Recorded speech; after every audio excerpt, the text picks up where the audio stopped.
So இவங்கள பத்தி சொன்னாலும் you will definitely feel very good. Bike taxi service அப்படின்னு ஒரு சர்வீஸ் இருக்கு, ஓகேங்களா? பைக் டாக்ஸி சர்வீஸ்னா பைக்கே வந்து டாக்ஸி மை சர்வீஸ்க்கு விடுறாங்க. இது என்ன ரொம்ப ஒரு நல்ல விஷயம்னா, இத ஓட்டுறவங்க, அந்த பைக் ஓட்டுற எல்லாருமே டிஃப்ரெண்ட்லி ஏபிள்டு பீப்புள். சோ அவங்க வந்துட்டு அந்த 3 சக்கர வாகனம் அந்த பைக்ல வந்து நீங்க எங்க போகணுமோ உங்களை பிக் பண்ணி அந்த இடத்துக்கு கொண்டு போய் விட்டுடுவாங்க and you can pay them. and இத நடத்துறவர் யாருன்னு பாத்தீங்கன்னா Balaji and Mohammed Gaddafi. Oh hi. இதோட பேர் என்னன்னு பாத்தீங்கன்னா மா உலா. மா உலா கரெக்ட்டுங்களா? மாவுலானா மாற்றுத்திறனாளி உலா. ஏன் இதை ஆரம்பிக்கணும்னு நினைச்சீங்க? ஆக்சுவலி முக்கால்வாசி வேலை மாற்றுத்திறனாளி வந்து ஒவ்வொரு டிராவல் பண்ணி அவங்க ஒவ்வொரு வேலை தேடுறதுக்குள்ள அவங்க ரொம்ப கஷ்டப்படுவாங்க. ஆனால் மனசால வெந்துருவாங்க. அந்த கஷ்டம் எனக்கு இருந்திருக்கு. அப்படியே வந்து நான் டிராவல் பண்ணும்போது நான் வந்து பிரம்மகுமாரியில் யோகா பண்ணுறேன். அந்த யோகா டீச்சர் வந்து அடிக்கடி என்னோட பைக்கில் ட்ராப் பண்ணுவேன்.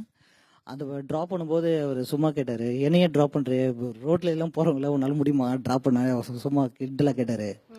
சரி என்னால் முடியும்ன்ட்டு நெக்கலா பதில் சொன்னேன். அதுக்கப்புறம் ஒரு 2 வாரம் கழிச்சு நான் ஒரு ராயபுரத்தில் வந்து ஒரு பெரியவர் வந்து என்னோட பைக்கில் இது பைக் டாக்ஸி இப்போ ஆரம்பிச்சிருக்கேன், இப்போ ஏற முடியுமா கேட்டார்.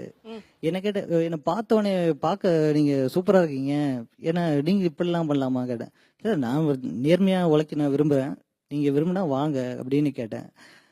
நான் பேசுறத ஜென்யூனா பார்த்து சரி ஐ சப்போர்ட் சென்று ஏறிட்டாரு. அதுக்கப்புறம் ஏறிட்டு நான் அவரு பஸ் டிப்போல விட்டேன். அப்படிதான் ஆரம்பிச்சது. அவர் எவ்வளவு வாங்குறது கூட தெரியாது. அவர் சிம்பிளி ஒரு 20 ரூபா 10 ரூபா தான் கொடுத்தாரு. அப்படி ஆரம்பிச்சது தான். அப்படி ஆரம்பிச்சுக்கிட்ட போதுதான் கூட வந்து என்னோட ஃப்ரெண்டு கடாஃபி ஜாயின் பண்ணாரு. அவரு தான் பேரு மாவுலான்னு ஆரம்பிச்சாரு. இப்ப 2 பேரும் நாங்க பார்ட்னர்ஸ் மாதிரி பண்ணிட்டு இருக்கீங்க. and இப்போ 20 பைக் வச்சிருக்கீங்கல்ல உங்களுடைய இந்த கம்பெனில? ஆமா ஆமா ஆமா. இது சூப்பரா போயிட்டு இருக்காரு.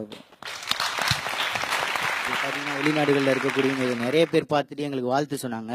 அதே நேரத்தில் இந்தோனேஷியாவில் இருக்கக்கூடிய ஒரு நிறுவனம் வந்து எங்களை பார்த்துட்டு எங்கள் கூட இணைஞ்சு பணியாற்றுறதுன்னு சொல்லிட்டு ஒரு வாக்குறுதி கொடுத்துருக்காங்க. அதுக்கு ஒப்பந்தம் போடுறதுக்கு முன் வந்திருக்காங்க.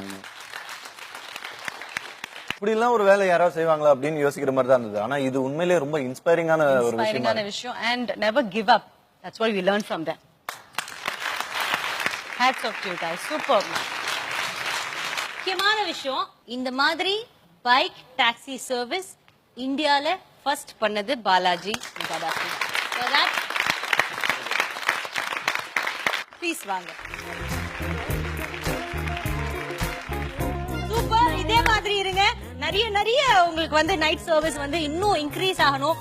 இன்னும் யாராவது பைக்கோட யாரோ சும்மா இருக்கிறாங்களா, வேலை இல்லாம ரொம்ப கஷ்டப்பட்டு இருக்காங்களா, அப்படி இருந்தா கண்டிப்பா எங்க கிட்ட வாங்க, கண்டிப்பா வேலை வாங்க. பைக் இல்லாத மாற்றுத்திறனாளிகள் யாராவது வந்தா கூட அவங்களை வேலைக்கு எடுத்துங்க. யாராவது ஒருத்தருக்கு கண்டிப்பா நாங்க ஒரு பைக் வாங்கி தரோம். தேங்க்யூ. இங்கிருந்து வர்றதுக்காக ஹெல்ப் பண்ணலான்னு போய் கை கொடுத்து ஹெல்ப் பண்ணலான்னு போனேன். இல்ல நானே வந்துடுறேன் அப்படின்னு சொல்லிட்டு அவரே வந்துட்டாரு கடாஃபி. ஸோ அந்த அளவுக்கு சுய நம்பிக்கை அவங்களுக்குள்ள இருக்குன்றதை நம்மளாம் பார்த்து கத்துக்க வேண்டிய ஒரு விஷயம். அன்பு